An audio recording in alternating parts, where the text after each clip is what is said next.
And now at 6:30, breaking international news in Belgium.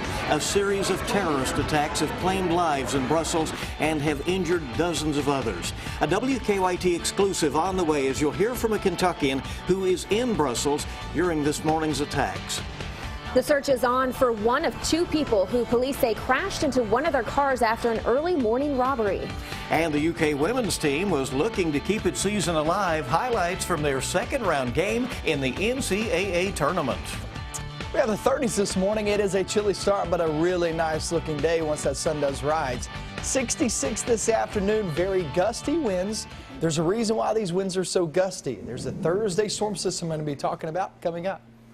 And we begin with a WKYT breaking news alert. An act of terrorism in Belgium has killed at least 13 people. First, there were explosions in the Brussels airport, and that was followed by another blast in the city's metro station. The explosions happened during this morning's rush hour. WKYT's Mark Barber talked to a Kentuckian who is in Brussels this morning. Mark, what is he saying about the attacks? Well, Michelle, he says that he could actually feel the force of those explosions at the airport shake his building because he was just 2 miles away when those blasts went off. Now, you'll hear from him in just a moment, but first, I want to take a look at the most recent numbers coming in from Belgian media. They're reporting that there are as many as 13 people dead in those airport blasts. We are also receiving reports that there were 35 people severely injured there.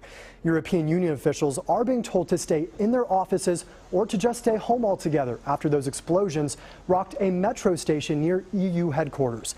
As the city of Brussels is under attack, Belgium is now on the highest terror alert possible.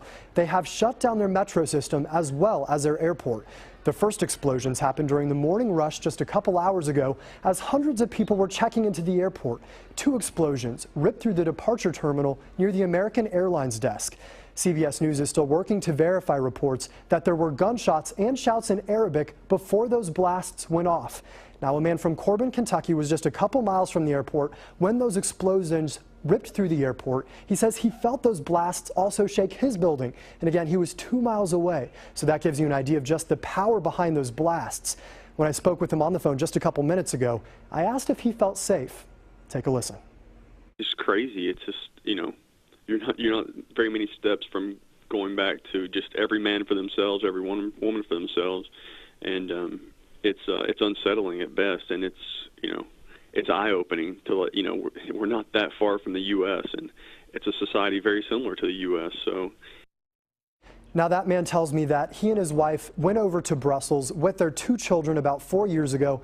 He says he works for a government agency that he cannot name. And he says that this terror attack has them thinking about moving their family back to the States because he does not feel safe anytime he says he's even walking back to his home to work. Now, again, just the latest numbers coming out of Brussels. There are reports that as many as 13 people are dead in these airport explosions and 35 people severely injured.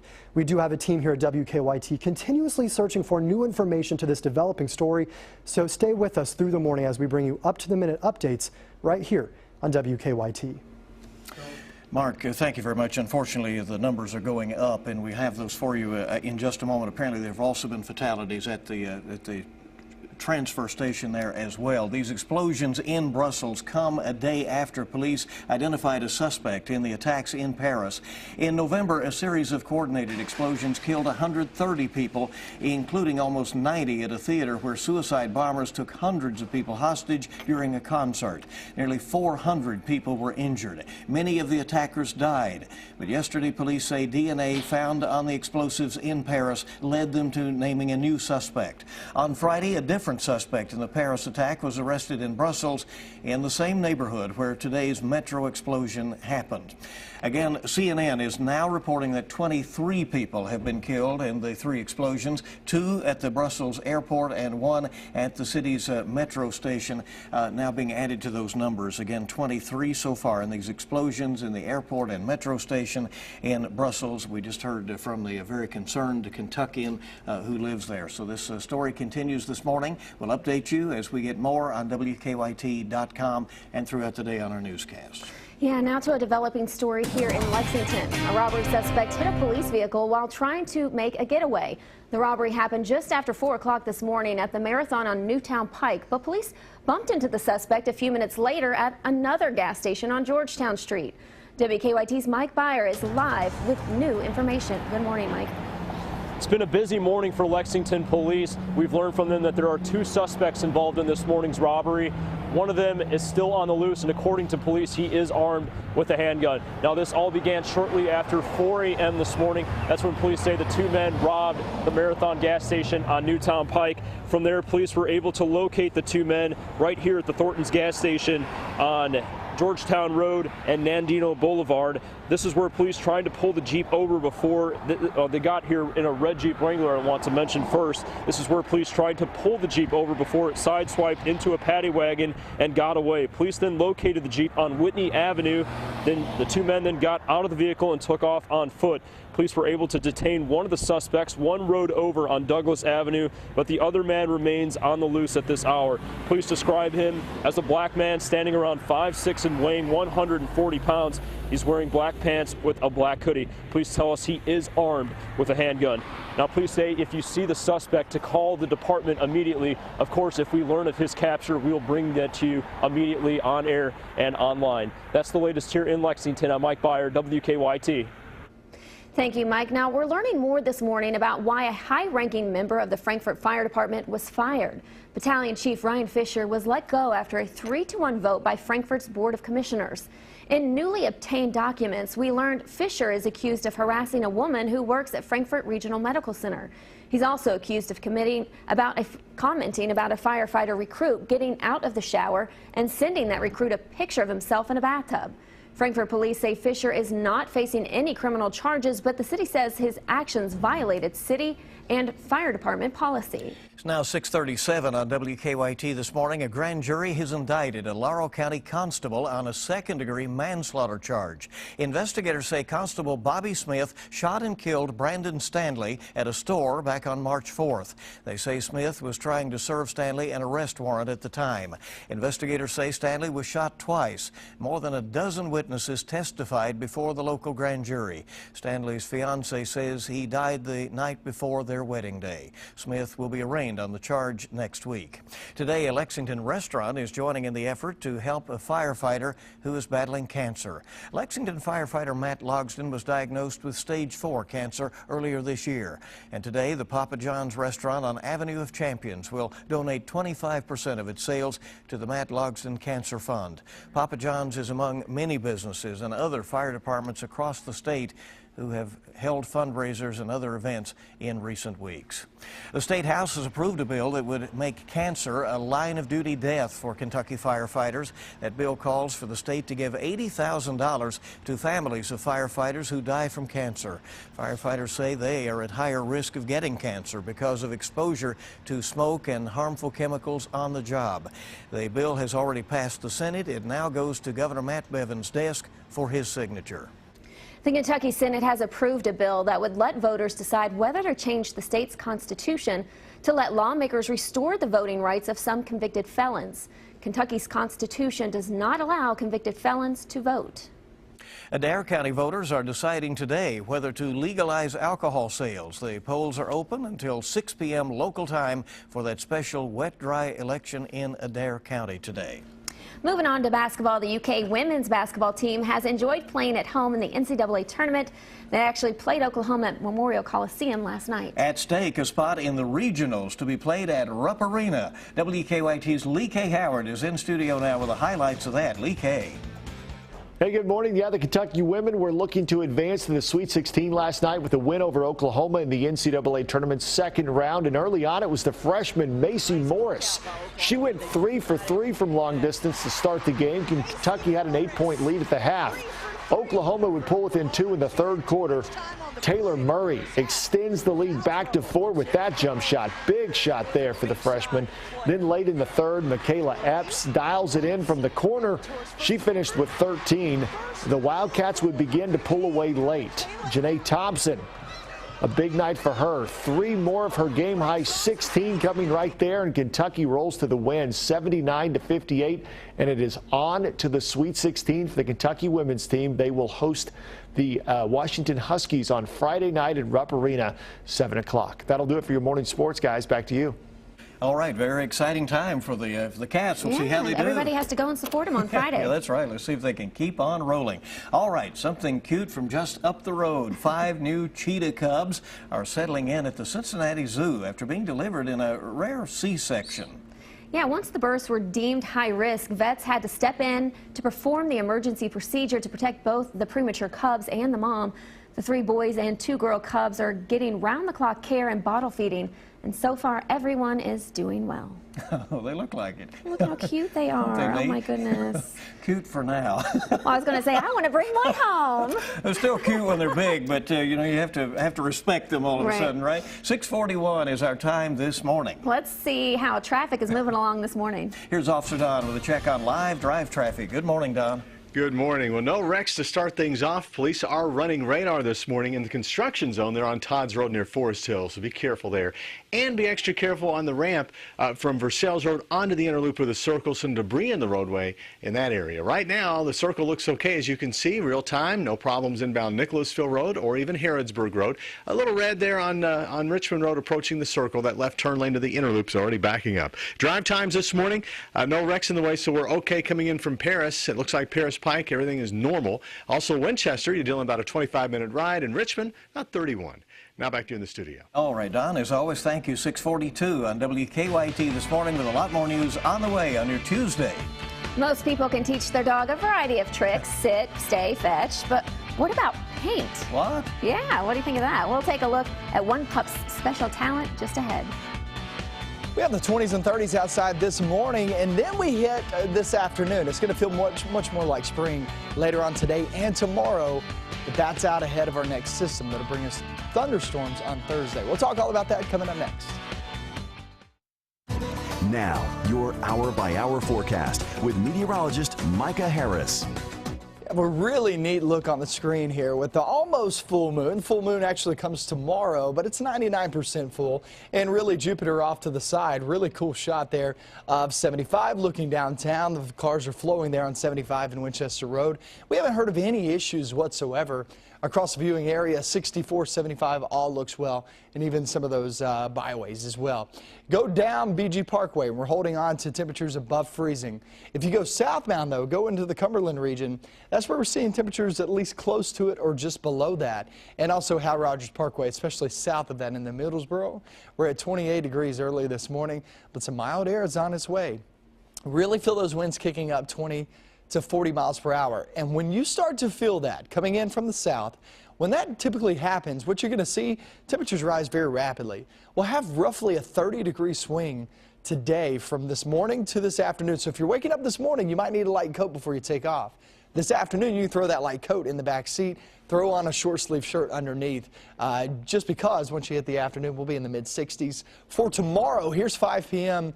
on your Wednesday. For tomorrow, you're talking about mid to upper 60s and even a 70-degree reading here or there as we track throughout the afternoon hours. Both days dry conditions, both days gusty winds, and both days in the 60s inching toward that 70-degree mark. But that's out ahead of our system. There's a reason why this is happening. There's a surface low back toward the west. And once that gets a little bit closer, it just continues to just pull in that warm air and also those gusty winds. That's the reason why we're getting those gusty winds. You head into Thursday morning. Thursday morning, yeah, if this verifies, if this particular model verifies, that's good news for us. Because when you have the rain overhead during the morning hours, it limits a lot of that heat from getting to the surface. And that heat at the surface is just bottled up energy, just ready for these storms to pass on through and allow these storms to just explode. But look at the temperature difference from where you have the rain and the cloud cover, 50s and 60s, as opposed to, say, over toward the east-southeast where we're going to be seeing some 70s. So then what happens, okay? Then you're talking about 60s and 70s there, east and southeast, and watch what happens when the line gets closer. Boom. That's when it explodes. So that's one thing to really watch out for on Thursday is when are these storms going to be moving on through? Because if it's early in the day, the opportunity for any severe weather is extremely low. But if it moves in later on, afternoon and evening, that gives us the opportunity to get some heat going on. So that's Thursday is the day to watch out for. Friday, Saturday, yeah, pretty dry, but Sunday, here comes another chance for rain. Remember, Remember, this is still a small end severe weather risk there on Thursday. This isn't a very potent system, but it's the only day we really have to watch throughout the work week. Pretty good looking work week in store. All right, file that away in the back of your mind and enjoy today. Yeah, Does it's it a sound nice good? day. Days look good. Right. Micah, thank you so much. So one dog is channeling his inner Picasso, and collectors are paying hundreds of dollars for his work. Well, he's all dressed up for it as well. Dagger, a 3-year-old lab golden mix, is a Long Island service dog, really a dropout. He's left that job, who's now taken up painting. The dog selects his colors from a palette of non-toxic paints, and with a paintbrush attached to a paper towel, every stroke and dab is Dagger's own work. The money he fetches for his paintings goes to the Canine Companions for Independence, which is the organization that Daggers came from. Looks like a Pretty good artist there. Quite the artiste. Yeah, right. The time this morning is 6:48 on WKYT. We're keeping you updated this morning after those terrorist attacks in Belgium, and we'll have the latest in a moment. Yes, Mark Barber will join us live in studio when we come back.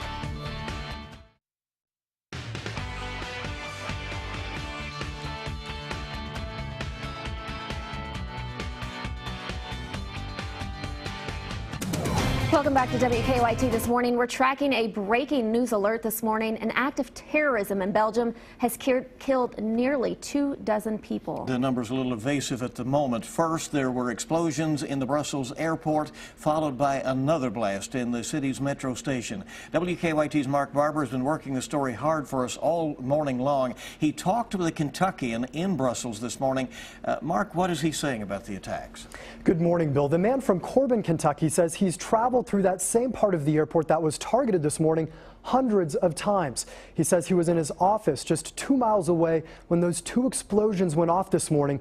He says the force of the blast rocked his own building. Now, the numbers of people who were killed in this morning's terror attacks continue to climb. According to the latest numbers from CNN, at least 10 people were killed in an explosion at a metro station near the heart of Brussels. The 2 explosions at the airport killed 13 people and seriously hurt 35 others. The Kentuckian, who was nearby when those blasts went off, says he moved to Brussels for work about 4 years ago. He says he and his wife are now thinking about moving back to the U.S. with their 2 children because they no longer feel safe in Belgium. When I leave work and I travel to and from work, from my house, etc., no, I don't. And I can tell you, like, it's very surreal to see pictures of the airport in that same area where I've been. I travel for work quite a bit, where I've been hundreds of times, let's say, and to see that same area, you know, in disarray, it's very unsettling. He says not only has all travel been suspended there in Brussels, flights into the city have also been diverted. He says that one of his coworkers had a family member who was supposed to land at that airport 10 minutes after those explosions went off. He said their flight was then sent over to Amsterdam. He says, again, a very unsettling morning for everyone in that area of Europe this morning. The Prime Minister of Belgium calling it a dark day for their country. Bill, Michelle. Thank you so much, Mark. We'll definitely keep you updated throughout the day and on our website, WKYT.com. Now, one person is in custody, another on the run after an early morning robbery here in Lexington. That holdup happened just after 4 at the Marathon on Newtown Pike. Police actually spotted the suspect at the Thorntons on Georgetown Street. At that point, officers say the suspect hit a police paddy wagon while trying to make his getaway. No officers were hurt. Police later caught one suspect on Charles Avenue. The other, who police say has a gun, got away. Today, a Lexington restaurant is joining the effort to help a firefighter battling cancer. Lexington firefighter Matt Logsdon was diagnosed with stage 4 cancer earlier this year. Today, the Papa John's restaurant on Avenue of Champions will donate 25% of its sales to the Matt Logsdon Cancer Fund. Papa John's is among many businesses and other fire departments across the state that have held fundraisers for Logsdon in recent weeks. The time is 6:55 right now, and on WKYT.com we're keeping you updated after these deadly explosions in Brussels this morning. It's being called terrorism. CBS this morning just being rebannered to a CBS News special report that will be coming up at 7 o'clock, and we'll keep you updated on air and online here at WKYT, including some more of our interview with this Kentuckian we've just talked with in Brussels. He is originally from Corbin. We also have have a list of the Lexington schools involved in the radon reduction effort approved last night by the Fayette County Board of Education. It'll cost more than $500,000 to deal with that issue. Also trending, brides are waiting for their wedding videos from a Lexington photographer. They've had difficulty even contacting anybody about the recordings of their very big day. The Better Business Bureau tells WKYT they have given the business an F rating for now, and we have that story online. The Kentucky women headed for the NCAA Sweet 16. They defeated Oklahoma last night after pulling away late. They won it 79-58. And our web story tells about Michaela Epps getting injured and then working behind the scenes with a team doctor to get back out on the court and deliver by the end of the game. Congratulations to the Kentucky women. Kentucky.com reports on the Supreme Court justice saying courts may have to fire 600 people if proposed budget cuts come through. Again, a CBS News special report is coming up shortly on the attacks in Brussels. There you can see the CBS News team assembled and ready to go in just a little bit. Join us on Facebook, follow us on Twitter or Instagram, and for the latest anytime, WKYT.com. Yeah, it's a good-looking start to the day. We're holding on to the 30s this morning, and once we hit the afternoon, though, we'll be in the 60s and well into the 60s, too. Gusty winds 20 to 40 miles per hour. So that's something we're going to be watching not only today, but tomorrow, and then rain there on Thursday, guys. Well, nobody is more up to date than you to start your day. Thank you so much for being with WKYT, and we'll keep you informed throughout the day. CBS This Morning is next.